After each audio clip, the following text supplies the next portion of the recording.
என்னோடய songs recall, இப்போ நெல்லின்மை மெல்லினமை ஆகட்டும், சர்க்கரை நிலவே ஆகட்டும், நிற்பதுவே ஆகட்டும், அந்த ரீகால் வர்ற மாதிரி பாடல்கள் எனக்கு இருக்குது.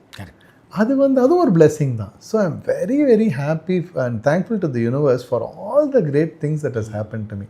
ஆனால் எதில் தான் குறை இல்லை. இப்போ ஐடியிலே போயிருந்தேன்னா அதுலேயும் வந்து போராட்டங்கள் இருந்திருக்கும்.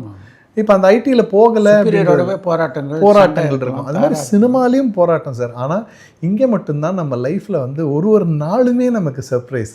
அது உங்களுக்கு சொல்ல தேவையில்லை. It's a very very interesting thing. எவ்வளோ வித்தியாசமான ஒரு லைஃப் எவ்ரிடே நமக்கு கிடைக்குது சினிமாவில், இந்த ஃபீல்டில், கலைத்துறையில். அதில் இருக்கும் அடிதடி அக்கப்போர்கள் இருக்கும்.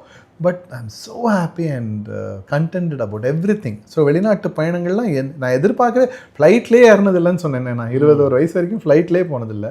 முதல் தடவை சிங்கப்பூர் போனேன். அதுக்கப்புறம் நான் எத்தனை லட்சம் மைல்கள் வந்து நான் அமெரிக்காவுக்கும் ஆஸ்திரேலியாவுக்கும் ஃப்ளை பண்ணியிருப்பேன். இதெல்லாம் வந்து எத்தனை பேருக்கு கிடைக்கும்? So I am very very happy about every thing. உங்களை காயப்படுத்திய தருணங்கள் இருக்கா? நிறையா இருக்கும் சார் சினிமாவில். என்னோடய உச்சரிப்பு சரியில்லைன்னு சொல்லிட்டு ஒரு நார்த் இந்தியன் சிங்கரை பாட வச்ச கூத்தெல்லாம் கூட நடந்துருக்கு sir. I don't want to drop names. But எனக்கு வந்து என்னென்னா, இப்போ என்னோடய உச்சரிப்பு சரியில்லை, என் பாட்டு சரியில்லைன்னு சொல்கிறாங்க. என்னை விட நல்லா பண்ணக்கூடியவங்க யாராவது வச்சு பாட வச்சுருந்தாங்கன்னா அது பரவாயில்ல.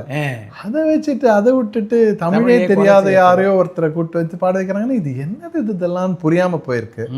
அப்புறம் சில நேரங்களில் வந்து நல்ல பாடல்கள் பாடி அது வராமல் போயிருக்கு படங்களில். அந்த நேரம் கொஞ்சம் ரொம்ப கஷ்டமாக இருக்கும். அதுதான் இருக்கிறதுலையே.